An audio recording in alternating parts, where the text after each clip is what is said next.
Shabbat Shalom, preciosos y preciosas, mis amigos y mis amigas. Y también le damos la bienvenida a los detractores de más o menos siempre, ¿verdad? Porque hoy vamos a celebrar todos la capacidad de la palabra de poder, lo maravillosa que es y lo profética que es siempre, ¿verdad? Es una enseñanza que la que creo que vamos a disfrutar todos los que de verdad nos deleitamos con la palabra de sabiduría y de poder. Entonces es lo único que va a ser enaltecido, que queremos que sea enaltecido en esta bella tarde que va a anteceder al bendito Shabbat, que nos concede nuestro Abba Kadosh debajo del cielo. Y ahí les va, leyendo en mucha reverencia en el nombre de nuestro patrón Yahshua HaMashiach, dice así: Por aquel tiempo bajó Judá de donde residían sus hermanos y se desvió donde cierto individuo de Adulán llamado Gira, o Girá. Entonces Judá sale de entre sus hermanos buscando ¿qué cosa? ¿Por qué Judá sale de entre sus hermanos? Un tiempo que pasa ahí lejos de sus hermanos porque se harta un poco, ¿verdad? ¿Se harta de qué? Recordemos que Judá a esas alturas todavía está soltero, se puede decir, ¿verdad? Entonces Judá sale de entre sus hermanos buscando privacidad e intimidad. ¿Por qué? Porque la vida entre aquella camada de 11 hombretones, más Joseph, que ya estaba en Egipto, eran 11 hermanos. Si quieren nos olvidamos del aspecto sexual, que lo había, a falta de privacidad sexual, pero como sé que eso le viene grande a mucha gente, vamos a obviarlo. Eran 11 hermanos, digamos, con falta de espacio, ¿verdad? Entonces Judá se fue en busca de más espacio vital, ¿verdad? Porque se privaban del espacio vital vigilándose mutuamente entre los 11 hermanos. Pongámoslo así, ¿verdad? Entonces Judá se va con un amigote que se hace, ese Girá adulamita, que el adulamita le promete una vida más libre, una vida con más, digamos, espacio vital. Y ese espacio vital que Girá le va a vender es, bueno, pues una vida un poco más licenciosa, ¿verdad? Entonces se va con Girá el adulamita, que digamos que proféticamente es un político. ¿Por qué? Porque le promete a Judá una vida más libre. Y adulamita contiene la misma raíz que adula, adulador. Por lo tanto, inequívocamente es un político, lisonjero que te dice lo que quieres oír. Entonces ya en el verso 2 dice: allí en la tierra donde fue a parar, allí conoció Judá a la hija de un cananeo llamado Súa, y tomándola por esposa, se acostó con ella. Entonces, hay que notar que libre de los lazos familiares es cuando una persona da lo que de verdad es. Por eso no ha faltado quien ha estado reprimido o reprimida, se muere el padre o la madre o los dos y el hijo o la hija rompe a, digamos, a hacer sus escarceos, ¿verdad? Entonces es que esto es así. Cuando uno es libre de los lazos familiares es cuando das lo que eres. Entonces, ¿qué era Judá en verdad? Pues ya cuando se libró de los lazos familiares y se fue con su amigo el adulamita, ya dio lo que era. ¿Qué era Judá? Judá despreciaba a la verdad, despreciaba al Elohim de su padre Jacob. ¿Y cómo lo confirma? ¿Cómo me puedes decir de que en verdad Judá despreciaba al Elohim de Jacob? Bueno, por sus frutos. Porque lo confirma Judá transgrediendo la Torá más básica y advertida hasta la saciedad por su padre Jacob, que es la Torá de no tomar mujeres cananeas. Entonces, Judá toma su cananea, desobedeciendo a su padre Jacob, a la Torá más insistida por su padre, y toma a Shua. Y Shua, la cananita Shua, su nombre significa riqueza. Entonces, Judá, proféticamente, se llega y se da a la riqueza. Judá se da a Shua, que es la riqueza.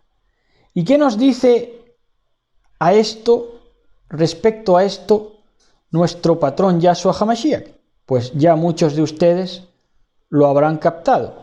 No se puede servir a Elohim y a las riquezas.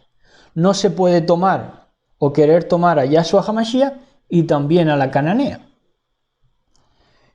Ningún siervo puede servir a dos señores, Lucas 16:13, porque o aborrecerá al uno y amará al otro, o estimará al uno y menospreciará al otro. No podéis servir a Elohim y a las riquezas, que es justo lo que hizo proféticamente Judá. Así, de esa manera tan obvia, yo creo que está claro, se trazó Judá el propio ADN de su prole. Porque a partir de ese momento ya la prole judaica sería sincretismo, prostitución, tibieza espiritual y transgresión. Se lo pasó a su ADN, a su torrente sanguíneo de su prole. Versos 3 y 4. Dice, la mujer, esta Shua, riqueza, concibió y dio a luz un hijo al que llamó Volvió a concebir y dio a luz otro hijo al que llamó Onán. Bueno, entonces tenemos a que significa el despierto, y Onán, que significa el fuerte. Entonces, ya decir adelantadamente que los dos se le murieron a Judá, el despierto y el fuerte. Y los dos que se le murieron a Judá fueron los dos que tuvo con su unión cananita, Shua, la riqueza. Todo lo que le dio la riqueza fue infructuoso, se le murieron los dos, el despierto y el fuerte. ¿Qué tiene que decirnos referente al despierto? Nuestro patrón, nuestro Elohim, 9:41 de Juan. Dice, Yahshua les respondió, si fuerais ciegos, judíos, que os la dais de que estáis despiertos, pero en verdad sois un hijo muerto. Si fuerais ciegos, no tendríais pecado, mas ahora porque decís vemos, vuestro pecado permanece, por cuanto decís que estáis despiertos porque sois iniciados en ocultismos, en ciencias que os parecen, se os antojan como despertares, pero a la verdad de las cosas, como decís que veis, vuestro pecado permanece. Estáis muertos, tal y como el despierto profético, hijo de la cananita y de Judá. ¿Y qué nos tiene que decir nuestro patrón respecto al fuerte? en Salmos fuerte que encarnó proféticamente Onán. Salmo 18:17, perdón. Salmo 18:17 dice así: me libró de mi poderoso enemigo y de los que me aborrecían, pues eran más fuertes que yo. Eran Onán. Pero me libró de los más fuertes que yo. ¿Por qué? Porque nacieron muertos. O más que nacer muertos. En este caso, luego vamos a ver su historia. Murieron, acabaron muriendo. ¿Verdad? Entonces, pues ahí está. Sigue diciendo el Salmo 18:17 al 19. Me asaltaron en el día de mi quebranto. Esos que se las daban de fuertes y de despiertos. Me asaltaron en el día de mi quebranto, mas Yahweh fue mi apoyo. Me sacó al lugar espacioso. Me libró porque se agradó de mí. Precioso. Y Apocalipsis 6:15 al 17.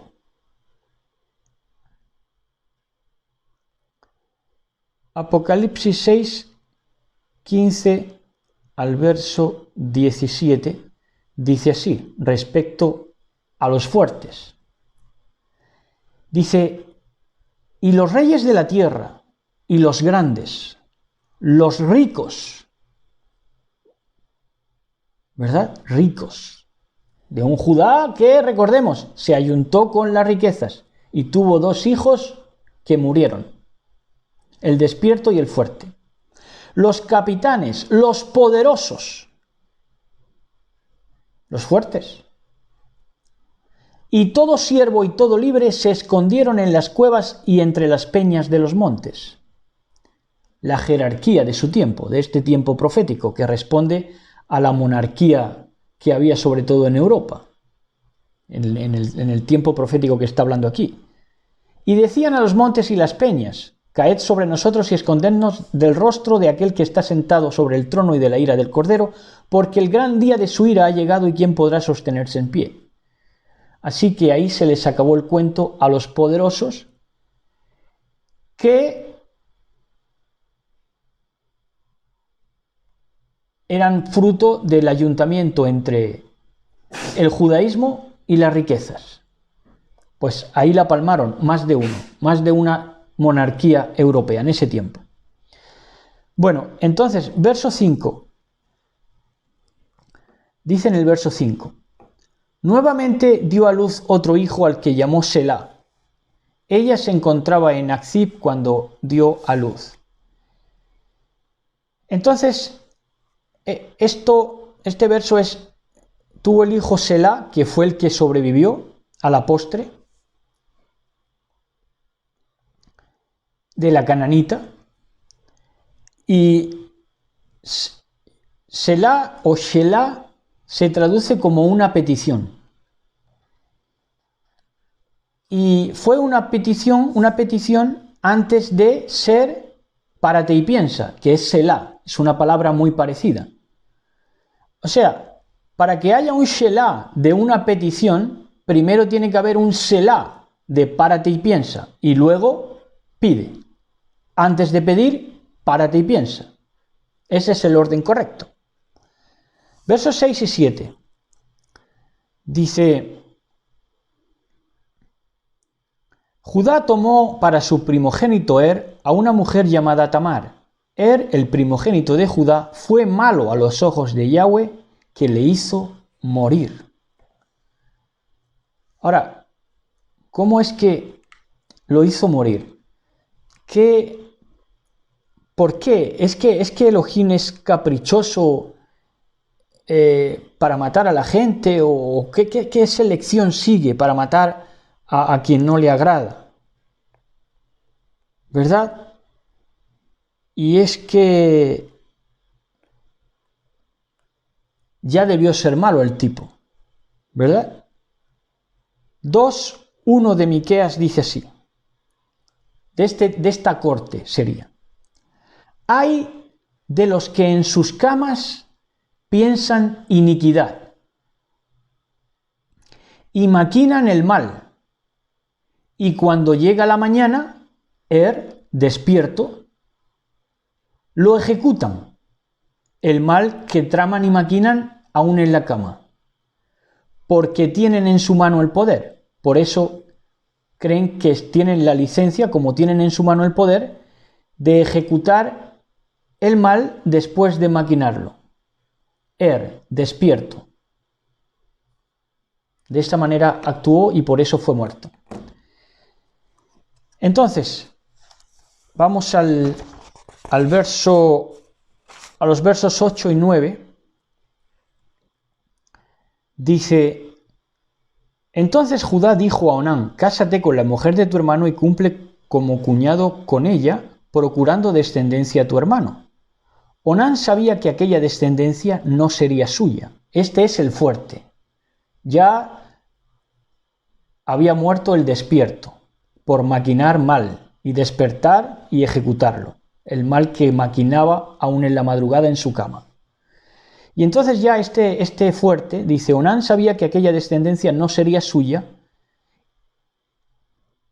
y así, si bien tenía relaciones con su cuñada, de eso no quería privarse, naturalmente, derramaba a tierra, evitando así dar descendencia a su hermano. Ahora, el idiota, que lamentablemente hay mucho idiota ministrando la palabra de poder, pues va a reparar en el pecado de masturbación, que él lo toma como pecado, lo que se da en llamar el onanismo, ¿verdad? La masturbación. Ahora, esto dicho sea de paso, y no queremos polemizar con nadie, pero esto es así. La masturbación no es mala si se consagra a Yahshua HaMashiach. Eso de pasada. Pero más allá está el significado, la verdad de este asunto, que les pasa de largo y de noche a todos los que reparan en estupideces, que lamentablemente, como digo, son muchos. El pecado sucio del hijo de Judá, de Onán, del fuerte, fue que por pesarle más la ambición política, renunció a su propia simiente. Le pesó más que tener su propia simiente su ambición política. Política, entiéndase, como de cara a los demás. Esto es porque sus hijos no llevaran el nombre de su hermano muerto en lugar de su nombre. Prefirió no tener hijos, a que sus hijos llevaran el nombre de su hermano muerto y no el de él. Prefirió no tener hijos. En otras palabras, si no le iban a respetar por padre político, si no le iban a respetar por papado, quien le entienda, no quiso ser ni padre físico. ¿Por qué? Porque le importaba más lo político, lo de cara a los demás. ¿Entienden? Lo verdadero no le importaba, porque su simiente hubiera sido verdadera. Nadie podría haberle quitado ese derecho de poder llamarle hijos a sus hijos, puesto que él era su engendrador. Pero políticamente, de cara a los demás, no iba a contar de que él les diera el nombre a sus hijos, sino que iban a tener el nombre del hermano muerto. Entonces, por eso no quiso ser, renunció a ser el padre físico, le importaba más el nombre político. Lo verdadero no le importaba a Onán el fuerte, por eso murió también. Porque lo verdadero no le importaba. Proféticamente murió el hijo de Judá, el fuerte. ¿Por qué? Porque lo verdadero no le importaba ser visto como papa.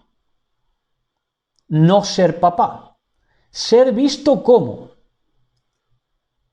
Le importaba más que serlo. Fíjense ustedes la enfermedad, ¿verdad? La disociación. Verso 10.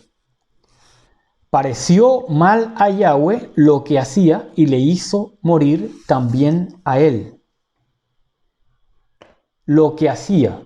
O se dice en otras versiones, le pareció mal a Yahweh las cosas, en plural, que hacía. O sea, que además había más.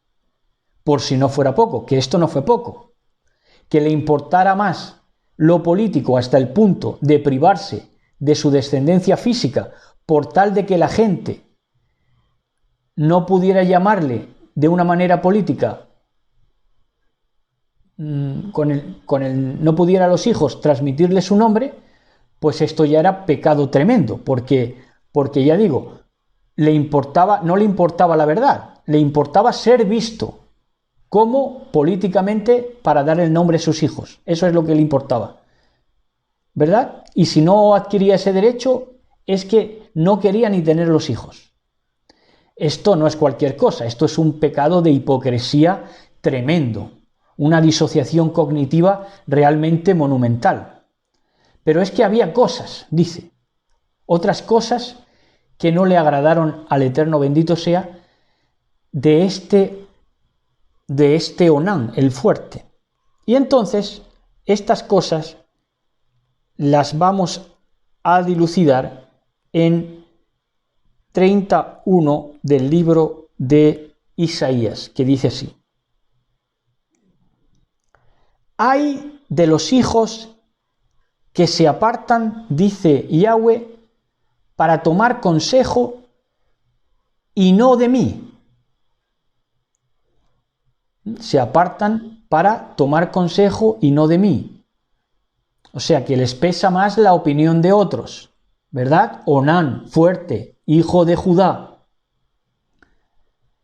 Para cobijarse con cubierta y no de mi ruaj, no de mi espíritu, añadiendo pecado a pecado. Que eso es justo lo que hizo Onán el fuerte, hijo de Judá. Añadió pecado a su pecado, por eso habla del plural cosas que no le agradaron al Eterno bendito sea, y lo tuvo que matar. Salmos 69, 27 al 29.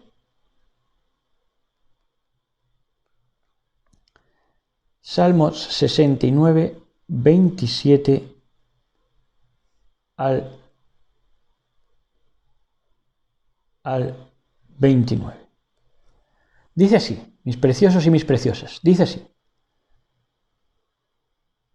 pon maldad sobre su maldad.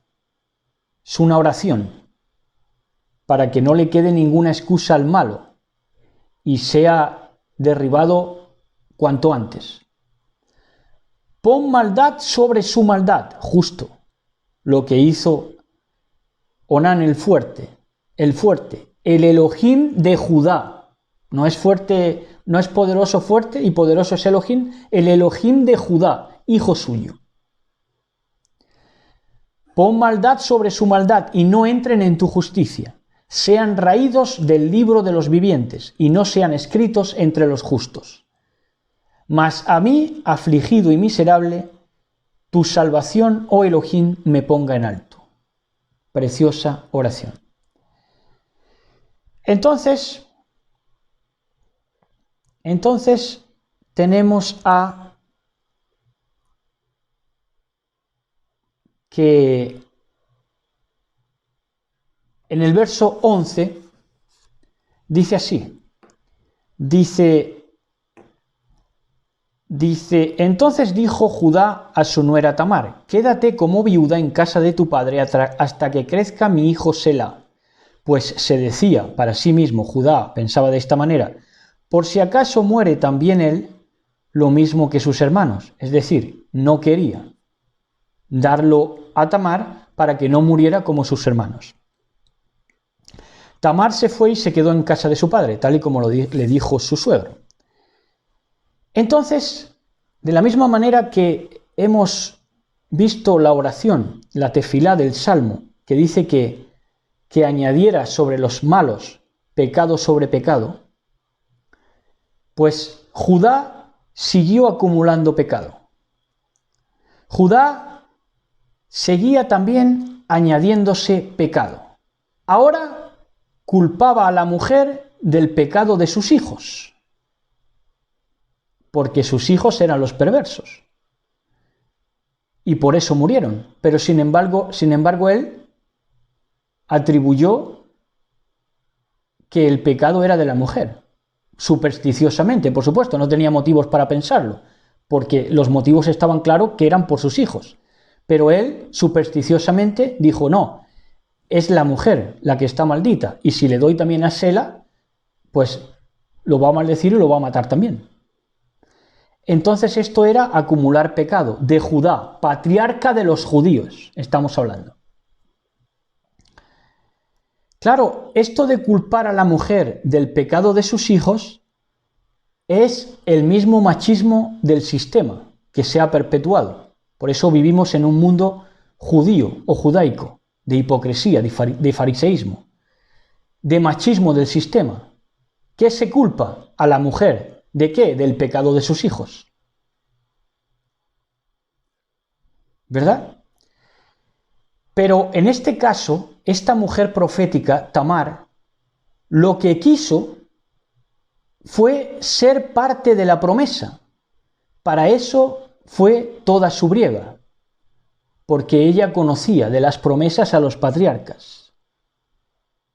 Seguramente hubiera conocido a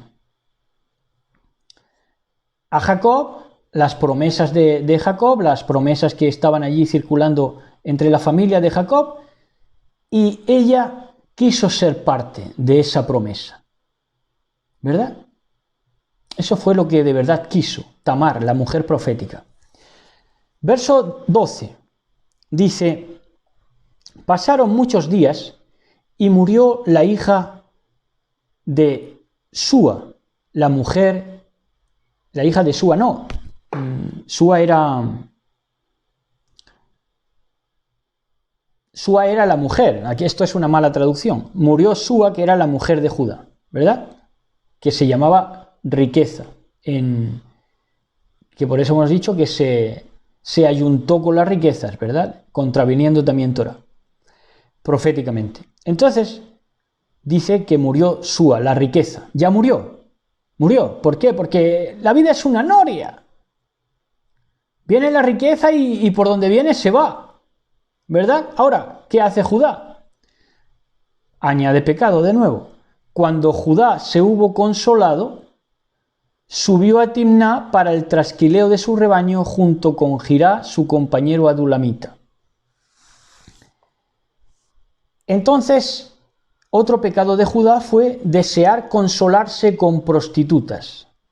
Esta es la consolación que quería tener Judá, consolarse con prostitutas, consolarse de su viudez. Se quedó viudo de las riquezas, ¿verdad? Que desear consolarse con prostitutas es volcarse ya al judaísmo católico.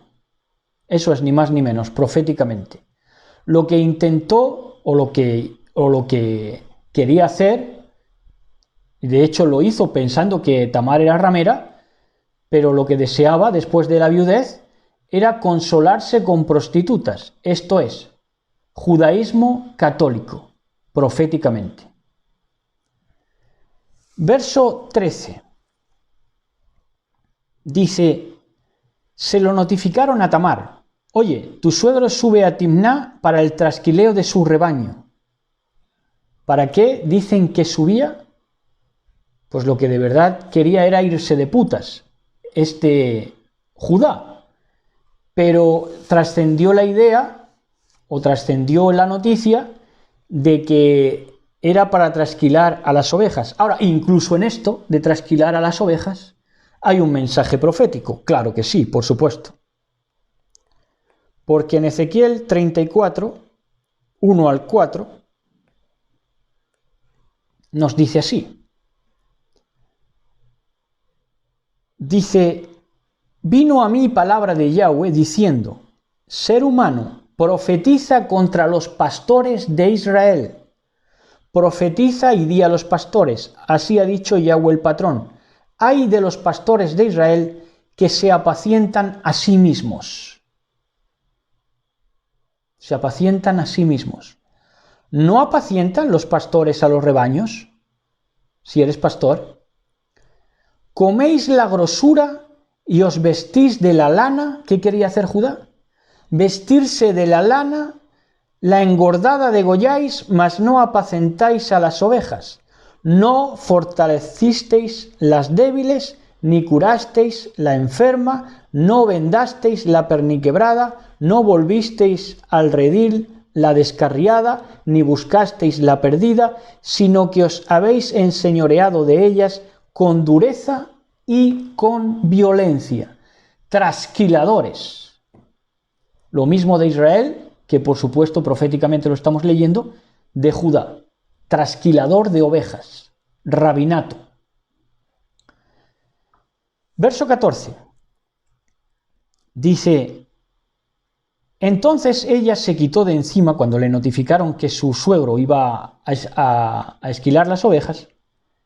Dice: entonces ella se quitó de encima sus ropas de viuda y se cubrió con el velo, y bien disfrazada se sentó en Enaim, en Petach Enaim, que está a la vera del camino de Timná. Veía en efecto que Sela había crecido, pero que ella no le era dada por mujer.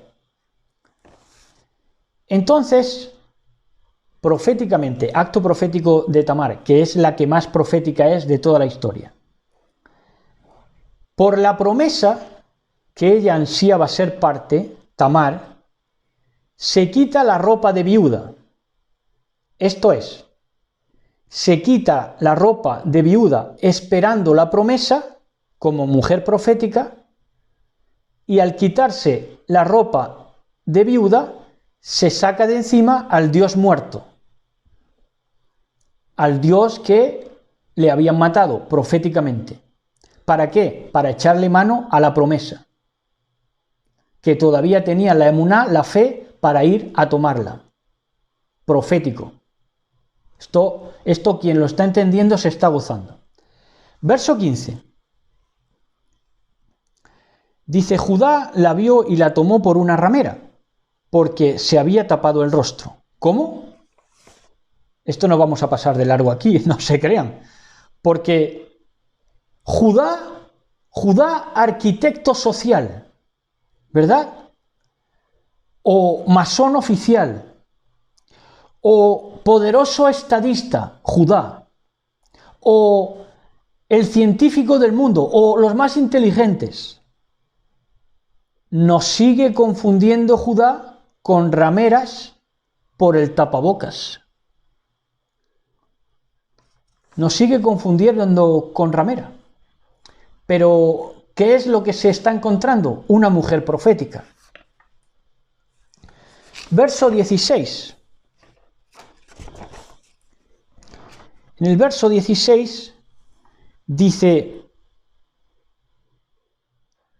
y desviándose hacia ella, Judá se desvió creyendo que era ramera, se fue por el camino de la ramera, ¿verdad? Claro, judaísmo es lo que hizo, se desvió por el camino de la ramera, ¿verdad?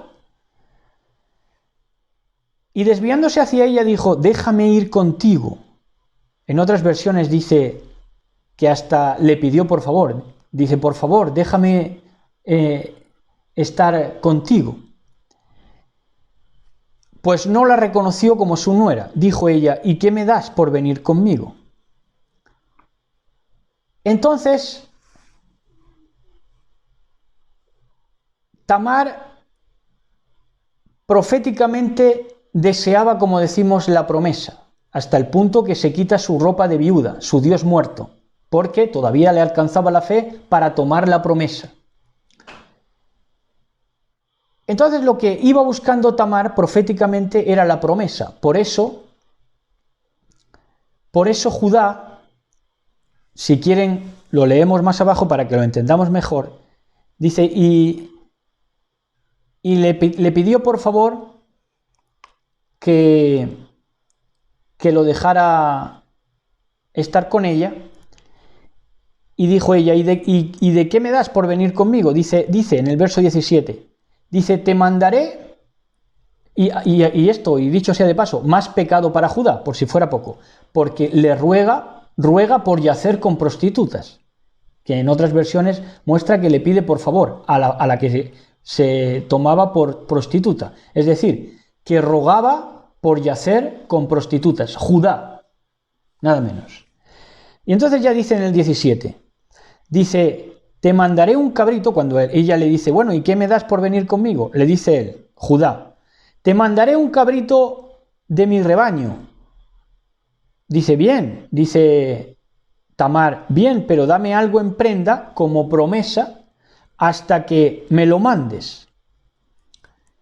Entonces, Tamar, como insistimos, proféticamente lo que más deseaba era la promesa, el cabrito Yahshua, el cabrito que representa a Yahshua HaMashiach, tomen atención por favor, no se lo hace llegar nunca a Judá. Esto es tremendo, la preciosidad de la palabra de poder. Lo que desea con todo su corazón es tomar la promesa. Tamar, ¿verdad? Entonces, el cabrito que representa a Yahshua HaMashiach, Judá nunca se lo hace llegar a Tamar. Nunca lo toma de Judá. Tamar, ¿entienden? ¿Qué es lo que toma? Esto, que es la promesa. Verso 18. Dice, ¿qué prenda quieres que te dé? Y le dice ella, tu sello, tu cordón y el bastón o báculo que tienes en la mano. Él se lo dio y se unió a ella y se quedó encinta de él, se quedó preñada. Entonces lo que tomó fue el adelanto, que es lo que ella iba buscando, el adelanto, la promesa, ¿de qué? De Mashiach. ¿Por qué? Porque sabía que el cabrito no lo iba a recibir proféticamente, y mucho menos de manos de Judá. ¿Entienden? Entonces ella quiere echar mano de las arras, de la promesa. Y le dice, bueno, dame tu sello, tu cordón y tu vara. El sello, anillo, dignidad política. Lo que la mujer profética coge para sí, ¿verdad? De Judá. Le pide como promesa, como adelanto para ese cabrito que sería el Mashiach siglos después. Le pide sello, que es dignidad política, cordón, que es poder militar de Judá, del mundo judío, y vara, que es la reputación profética. Esto es lo que toma, lo que siempre quiso tomar la mujer profética Tamar, como promesa, como adelanto, ¿verdad? Para ser parte de la promesa. Ahora, no de balde, no para acaparar, sino porque sabía que con esto, con estas promesas, llegaría un momento en que serían benditas todas las naciones de la tierra, que es lo que es la promesa. Pero de momento tomó la promesa, que es, o el anticipo de la promesa, que es la dignidad política, mujer profética. Tomó dignidad política, poder militar y reputación profética. Esto lo ha acabado teniendo la mujer profética Tamar, ¿verdad? La mujer que el judaísmo tomó por ramera, pero que es mujer profética, ¿verdad? Entonces, verso 19. Dice, entonces se marchó ella y quitándose el velo se vistió de nuevo sus ropas de viuda. Entonces, esta mujer, Tamar, fue de la prostitución a la viudez, no de la prostitución porque no se prostituyó, pero para el judaísmo sí. Y cuando el mundo es judío, para todo el mundo queda como si fuera prostituta. De la prostitución a la viudez y de la viudez a la prostitución. Pero esto fue mientras quiso promesa a través de Judá. Por eso el mesianismo sigue en ese bucle, en esa encíclica, en ese bulo. ¿De qué? De pasar de la prostitución a la viudez del Dios muerto y de la viudez del Dios muerto a la prostitución espiritual. ¿Por qué? Porque todavía quiere la promesa a través de Judá. Cuando Judá no te va a dar la promesa, solo te puede dar el adelanto, que ya se lo dio, sello, cordón y vara, pero no te va a llevar nunca el cabrito que es Yahshua HaMashiach. ¿Lo han entendido? Gócense conmigo. Bendito sea nuestro patrón Yahshua HaMashiach. Versos 20 y 21. Dice, Judá por su parte envió el cabrito por mediación de su compañero el adulamita para rescatar la prenda que había dejado, la promesa del sello, el cordón y la vara, de las manos de la mujer, pero el adulamita, no la encontró a la mujer, a Tamar. Entonces preguntó a los del lugar, a los lugareños, ¿dónde está la ramera aquella que había en Enaín a la vera del camino? Y entonces le respondieron los lugareños, ahí no ha habido ninguna ramera, contestaron. Situación profética de nuevo, porque el cabrito Mesías de Judá era, que es lo que, como ella fue a los ojos de él, una prostituta. Entonces, el cabrito de Judá era para una prostituta. Esa prostituta que ha acabado siendo, ¿quién? Pues los que ministran raíces hebreas y mesianismo, porque han pasado de la viudez, de la prostitución a la viudez y de la viudez a la prostitución. El cabrito Mesías de Judá era para una prostituta, y para una prostituta se ha quedado. Ahí la tienen, mesianismo, raíces hebreas. Por eso no encontraron los hombres testigos proféticos, no encontraron nunca el cabrito judaico, el Mesías del judaísmo, no encontraron que fuera recibido nunca por la mujer profética. La mujer profética que para ellos sí era digna, porque ellos sí la conocían. Entonces, nunca vieron, esos hombres proféticos que representan las naciones, nunca vieron que un Mesías del judaísmo llegara a la mujer profética. Porque a quien llegó, para quien era ese cabrito, era para una prostituta. ¿Verdad? El cabrito Mesías de Judá era para una prostituta. Por eso, proféticamente, no encontraron nunca el cabrito junto a la mujer profética. Nunca lo recibió. Porque solo una prostituta podía recibir ese Mesías, cabrito judaico. Al ser un cabrito judaico ya no era. Ya era el destinado para una prostituta. ¿Entienden? Nunca podía portar Judá al cabrito mesiánico. ¿Entienden? Verso 22. Dice, entonces él se volvió donde Judá y le dijo, no la he encontrado, el adulamita, su amigote, y los mismos lugareños me han dicho que allí no ha habido ninguna ramera. Pues que se quede con ello, dijo Judá, es decir, que se quede con la prenda, con la promesa, el sello, el cordón y la vara.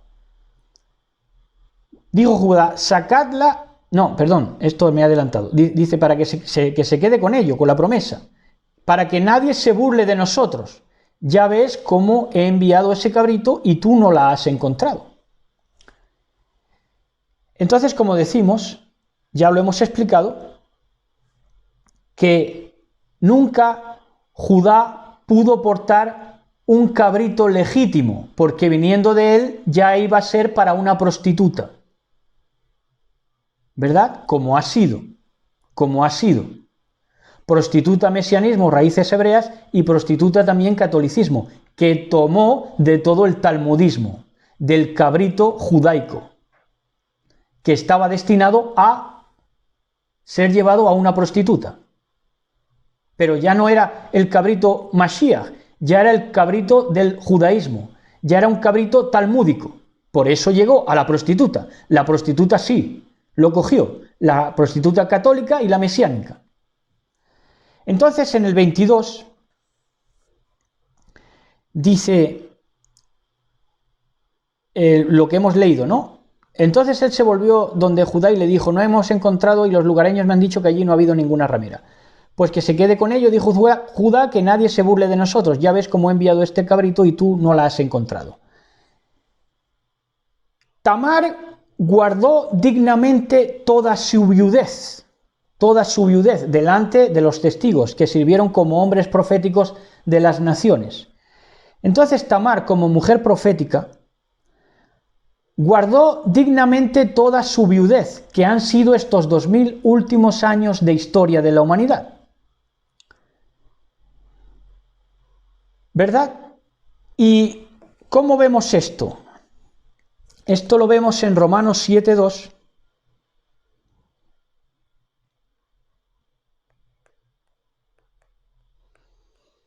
En Romanos 7:2, que dice así: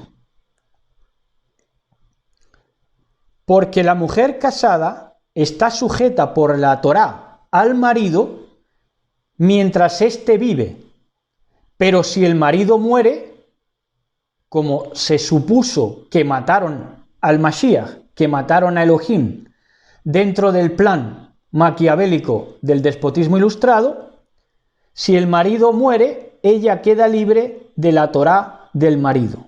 Ahora, no se pierdan, no se vayan, porque nos lo va a decir el mismo Shaul Pablo, nos va a dar más datos, para que no se quede inconcluso. Primera de Corintios 7:39. Vean ustedes, la secuencia gloriosa. Dice, la mujer casada está ligada por la Torá mientras su marido vive, pero si su marido muere, o dicen que está muerto, le dan la noticia, ¿verdad? Le dan la noticia, y proféticamente es que, claro, fue sacrificado en el madero, ¿no? Libre es para casarse la mujer. Libre es para casarse con quien quiera, con tal, ahí está la diferencia con el otro verso de Romanos 7:2. Libre es para casarse con quien quiera, con tal que sea en el Señor, en el patrón. Entonces resulta que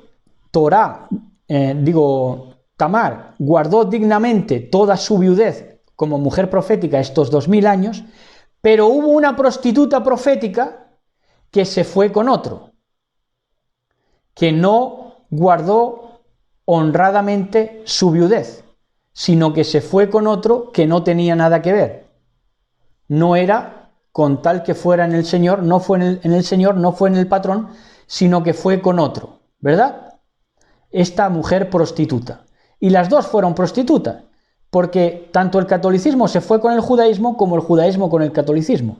Entonces, ahí cometieron la prostitución espiritual, tanto una como la otra, ¿verdad? Sin embargo, la mujer profética sí guardó esa viudez que le hicieron pesar sobre ella. No que fuera viuda, no que hubieran conseguido ni mucho menos matar a Dios, matar a Elohim, pero que se le hizo necesario porque le vendieron que ese Dios ya era inalcanzable, que las promesas eran inalcanzables, que ella no podía echar mano de la promesa, porque como estaba, como ese cabrito, el Mesías, nunca se lo iba a aportar el judaísmo, pues por demás estaba que ella hiciera el ademán de ir por la promesa.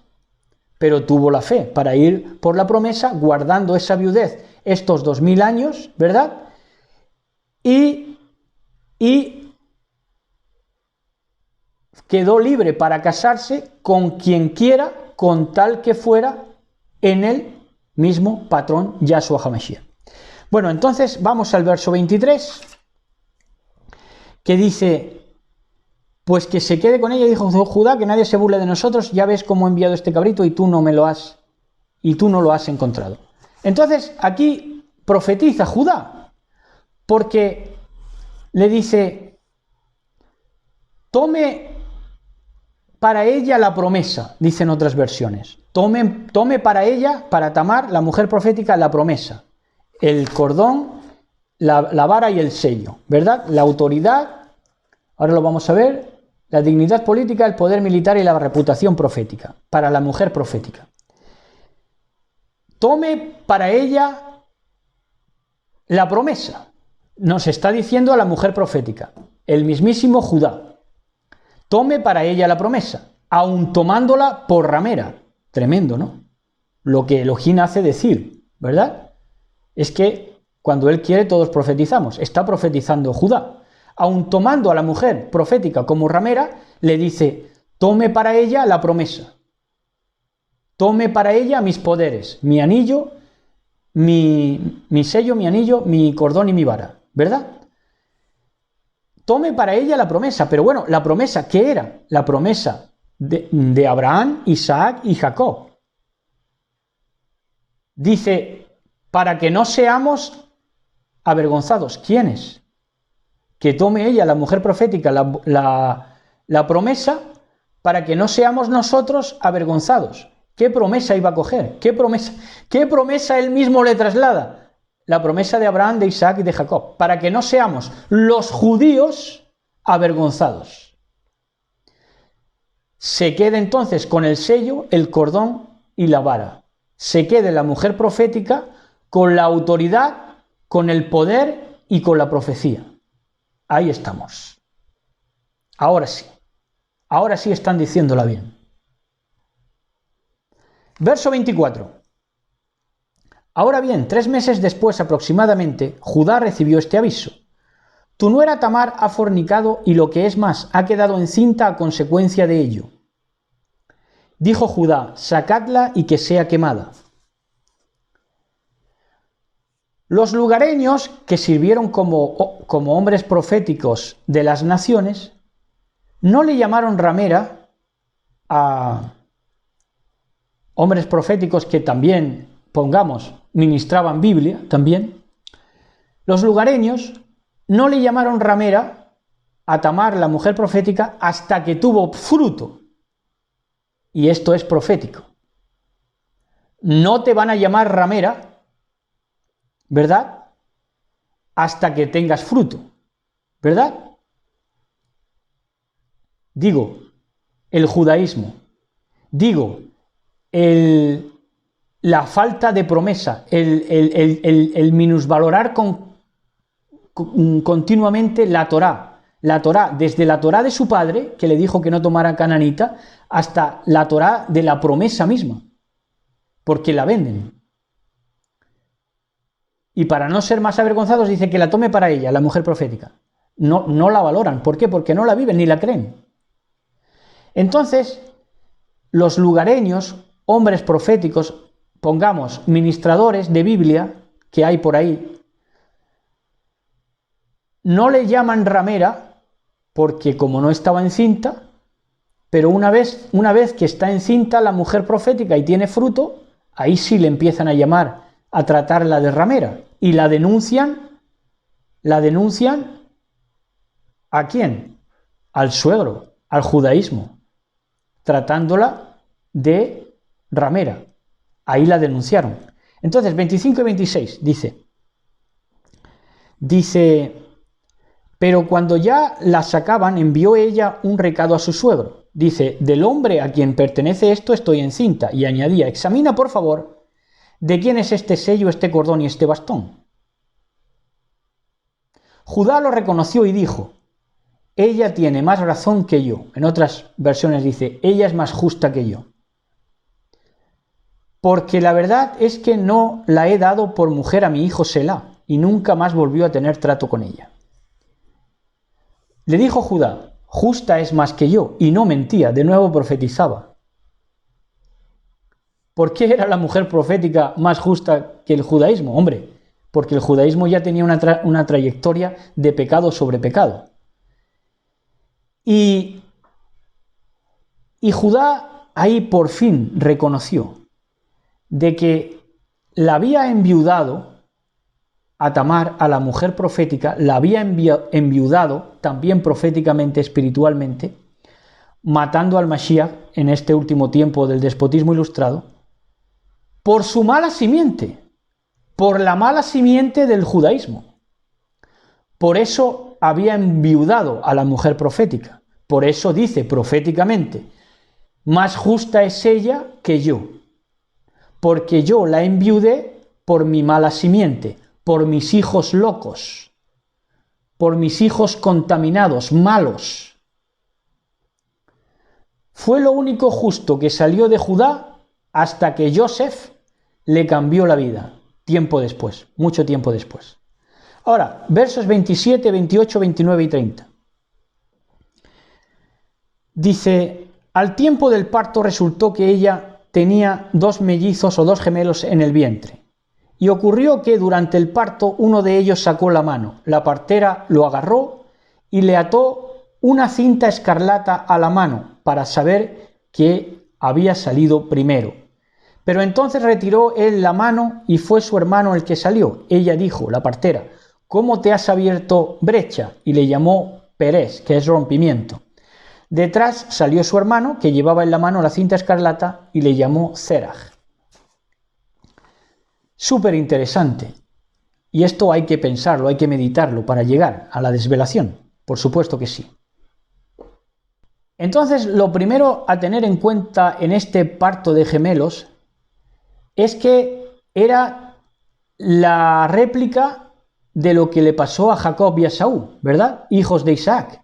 También fueron gemelos y también lucharon en el vientre. Esto es una 2.0. Entonces, por eso la partera le puso el hilo grana, para que no hubiera dudas, ¿verdad? Pero después de todo, salió el que no tenía el hilo grana atado a la muñeca. Entonces, primero iba a salir uno que asoma la mano. Asoma la mano y entonces la partera le pone la cinta roja o el hilo grana. ¿Qué representa? La sangre del Mashiach en su mano, que es sus obras, ¿verdad? Ese niño que iba a salir primero iba a ser el niño que tuviera la sangre del Mashiach en sus obras.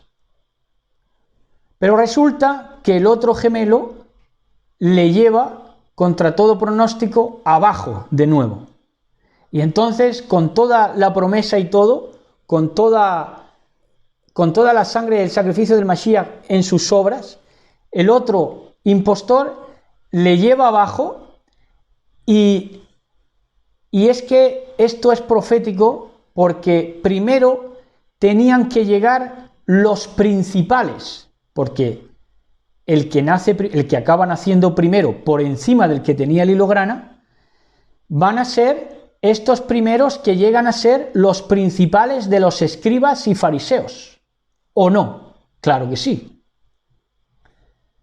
Y esos primeros que tenían que llegar como principales de los escribas y los fariseos iban a estar sin hilo grana, esto es, sin la sangre que sustenta la promesa. En otras palabras, sin el Mashiach Yahshua, sin su sangre de su pacto atada a sus obras. Ellos, los principales primogénitos de los escribas y los fariseos, no vivirían con el hilo grana. No tenían la sangre que sustenta, que firma la promesa. ¿Qué promesa? En tu simiente serán benditas todas las naciones de la tierra. En Juan 2, 23, 25.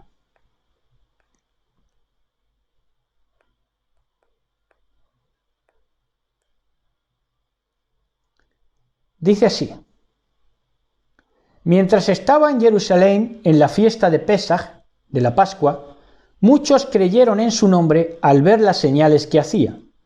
Pero Yahshua mismo no se fiaba de ellos. ¿Por qué?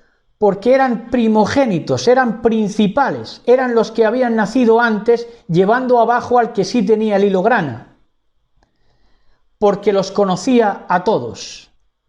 Y no necesitaba que nadie le explicara nadie acerca del hombre, pues él sabía lo que hay en el hombre. Ahora, el mismo Juan 3, 1 al 21.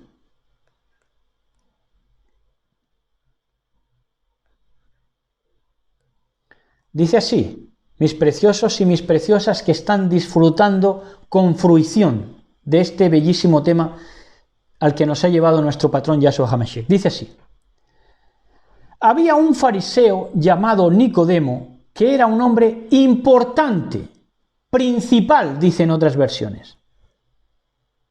principal de entre los judíos. Era de estos que nacieron primero y que llevaron al del hilo grana abajo. Nicodemo, fue a visitar a Yahshua y le dijo: Maestro, sabemos que Elohim te ha enviado a enseñarnos, porque nadie podría hacer los milagros que tú haces si Elohim no estuviera con él. Yahshua le dijo: Te aseguro que el que no nace de nuevo no puede ver el reino de Elohim. Nicodemo le preguntó, y no se equivocaba, porque de ahí vino: ¿Y cómo puede uno nacer cuando ya es viejo? ¿Acaso podrá entrar otra vez dentro de su madre para volver a nacer? Es justo lo que hizo con el hermano, meterlo de nuevo, para salir él primero, como escriba, como fariseo. Por eso Yahshua le dice: tienes que nacer de nuevo. Tremendo, la preciosidad de la palabra. Dice: ¿cómo puede nacer uno cuando ya es viejo? ¿Acaso podrá entrar otra vez dentro de su madre para volver a nacer? Yahshua le contestó: te aseguro que el que no nace del agua y del ruaj no puede entrar en el reino de Elohim. Lo que nace de padres humanos es humano, lo que nace del ruaj es ruaj, lo que nace de la carne es carne y lo que nace del ruaj es ruaj. No te extrañes de que te diga: todos tienen que nacer de nuevo. ¿Verdad? El viento sopla de donde quiere y aunque oyes su ruido no sabes de dónde viene ni a dónde va. Así son también todos los que nacen del ruaj. Nicodemo volvió a preguntarle: ¿cómo puede ser esto? Yahshua le contestó: tú que eres maestro de Israel no sabes estas cosas. Te aseguro que nosotros hablamos de lo que sabemos y somos testigos de lo que hemos visto, pero ustedes no creen lo que decimos, sino me creen cuando les hablo de las cosas de este mundo, de las carnales todavía, que es conforme a lo que son ustedes. ¿Cómo van a creerme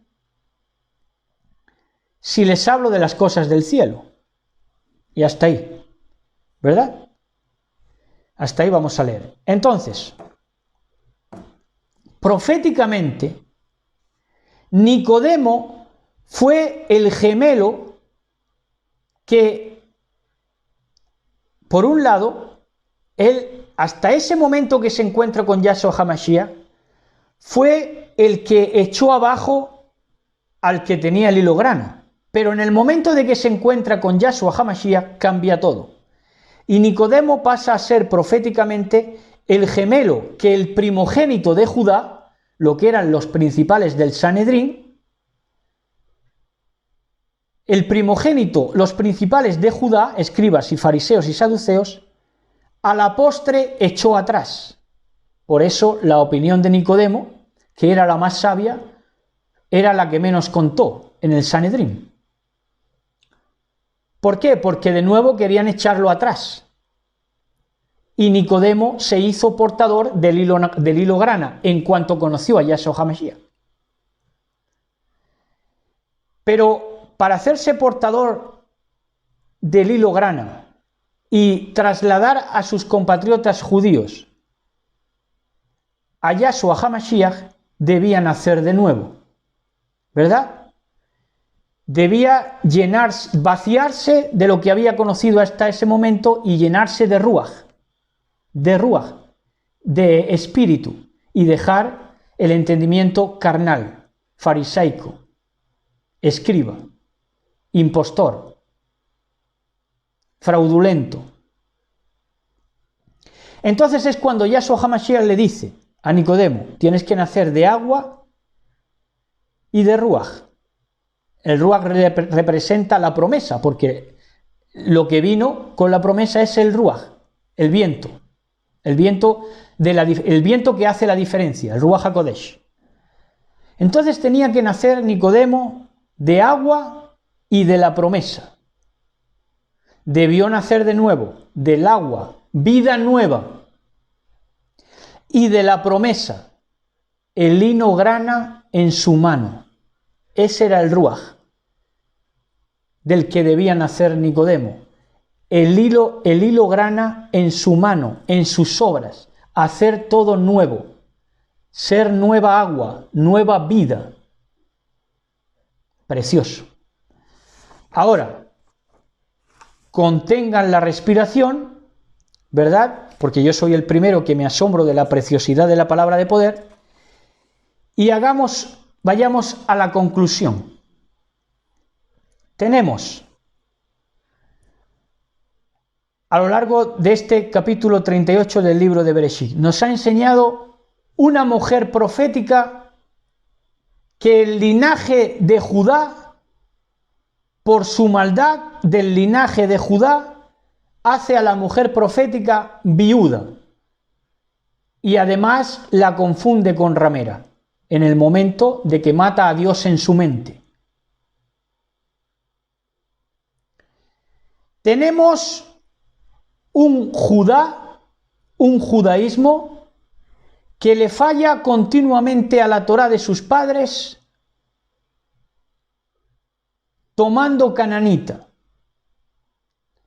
luego rogando por prostituta, y luego atribuyendo a la mujer profética la maldad o el malditismo del malvado linaje de Judá, de su propio linaje, que fueron Onán, el fuerte, y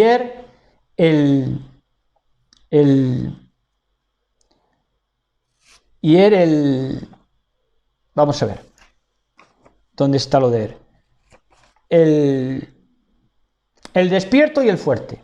El despierto y Onán el fuerte, ¿verdad? Entonces le atribuye a la mujer profética la maldad de sus propios hijos, la maldad de su linaje. Ahora, respecto a la mujer profética, ama tanto la promesa de en tu simiente serán benditas todas las naciones de la tierra, que no esconde su fruto, pese a que sabía de las habladurías, que iba a dar que hablar, que iba a ser tratada de ramera, pero no le importa. ¿Por qué? Porque ama más la promesa. En tu simiente, en tu preñez, que te llaman ramera por tener esa preñez, serán benditas todas las naciones de la tierra. Y tenemos un hijo de Judá,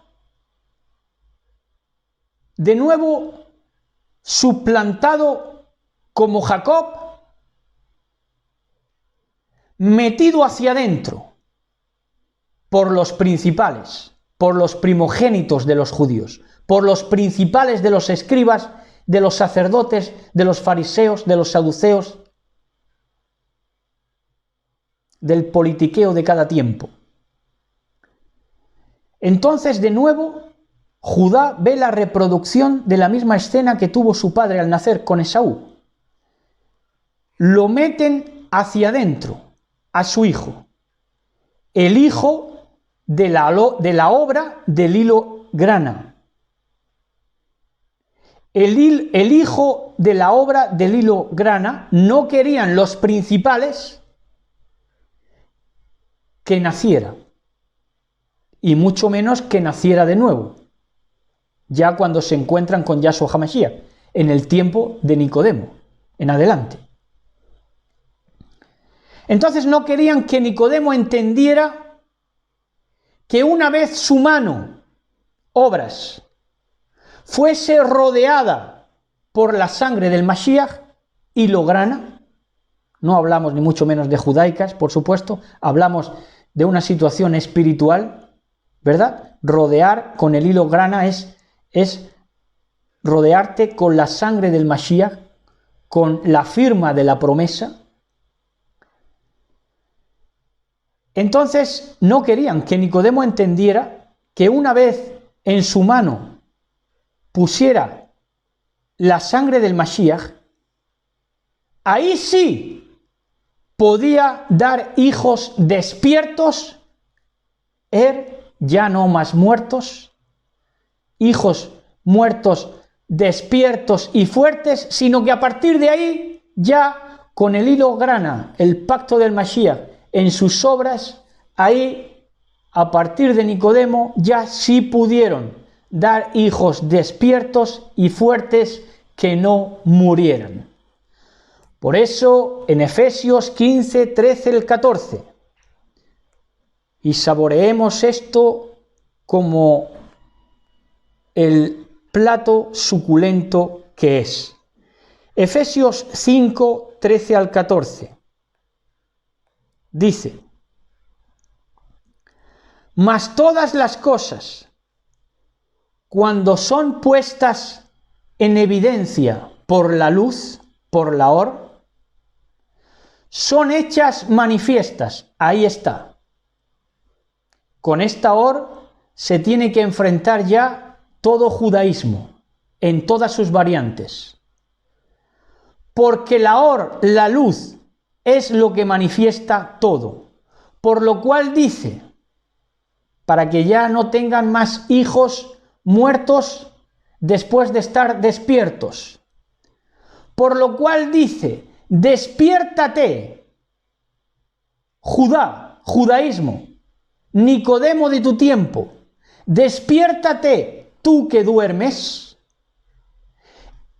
y levántate de los muertos, que se te han contado como caldo de cultivo porque no dabas otra cosa que muertos, que se te llamaban a tu linaje, querido Judá, los más inteligentes, los más sabios, los más científicos, los mejores, los más tecnológicos, pero dabas hijos que decían que estaban despiertos en ocultismos, en cabalismos, en conocimientos, pero dabas hijos muertos, pobretico de ti. Levántate de los muertos y te alumbrará Mashiach. Despiértate tú que duermes y levántate de los muertos y te alumbrará Mashiach. Ahora, para acabar, repetimos, ¿cómo le nacían a los judíos y a sus principales los hijos? Vamos a, de nuevo, contrastarlo con Escritura. Marcos 5, 22.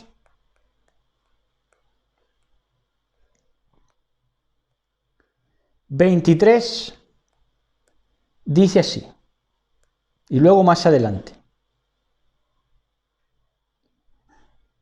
Dice, y vino uno de los principales de la sinagoga, otro de los principales, de los que de primera se echaron atrás al del hilo grana. No querían que se encontraran con el Mashiach, con Yahshua HaMashiach.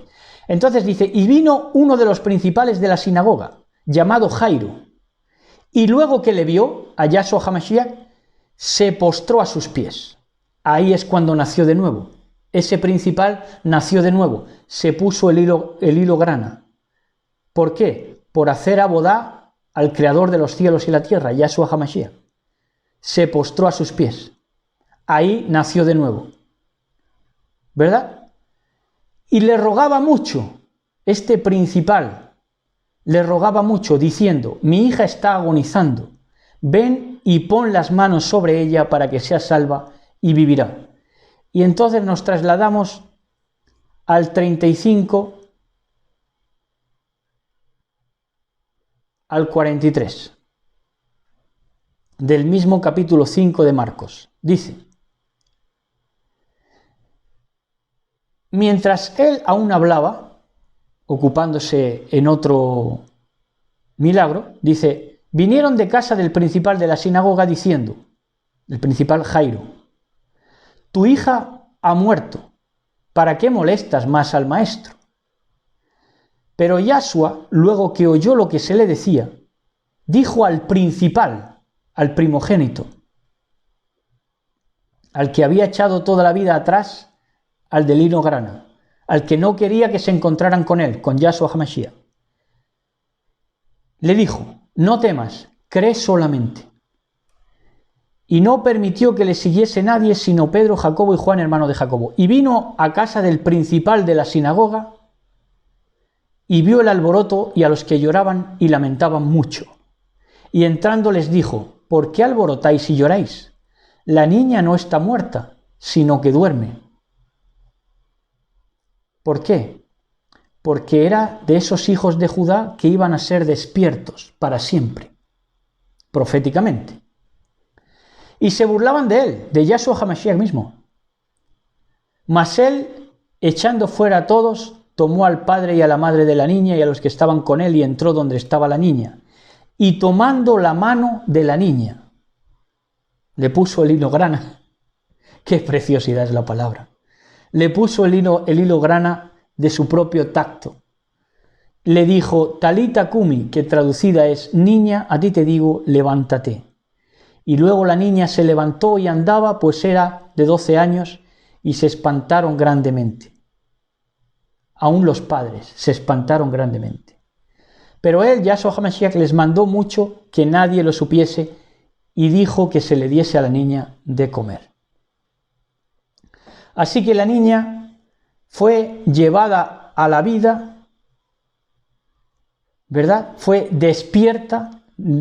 Despierta tú que duermes y te alumbrará Mashiach. Por Yahshua HaMashiach fue llevada a la niña, que nacían continuamente niños muertos del judaísmo, pero la niña fue llevada a vida en la edad de hacerse mujer. Una mujer que acabará siendo también profética. ¿Y esto por qué? Por un principal, que era su padre, nacido de nuevo, que se postró ante Yahshua HaMashiach. ¿Verdad? Entonces, a partir de este momento de que se encuentran con Yahshua HaMashiach, con el hilo grana, con la sangre que ratifica la promesa, ¿verdad? Ahora sí el judaísmo puede tener hijos e hijas para vida, para fruto. Con sus manos ya, con las manos del judaísmo, con sus obras, que representan las manos, las obras, rodeadas con el hilo grana, que es el sacrificio de Yahshua HaMashiach, ¿verdad? Para ahora sí, ser fuertes y despiertos, para la gloria y la honra, para la kabod y el esplendor del Creador del cielo y de la tierra, nuestro patrón Yahshua HaMashiach. Shabbat Shalom a todos, disfruten de este hermosísimo día y degusten de esta enseñanza que el Eterno bendito sea nos ha concedido para deleite de todos, pienso yo, para los primeros nosotros. Shabbat Shalom, gócense, coman, rían, descansen, abrácense, den lo mejor para el Eterno bendito sea, oren con todo el corazón, hablen con Él como quien habla con nuestro mejor amigo, ¿verdad? Y Shabbat Shalom, disfruten, Shalom a todos, besos y abrazos.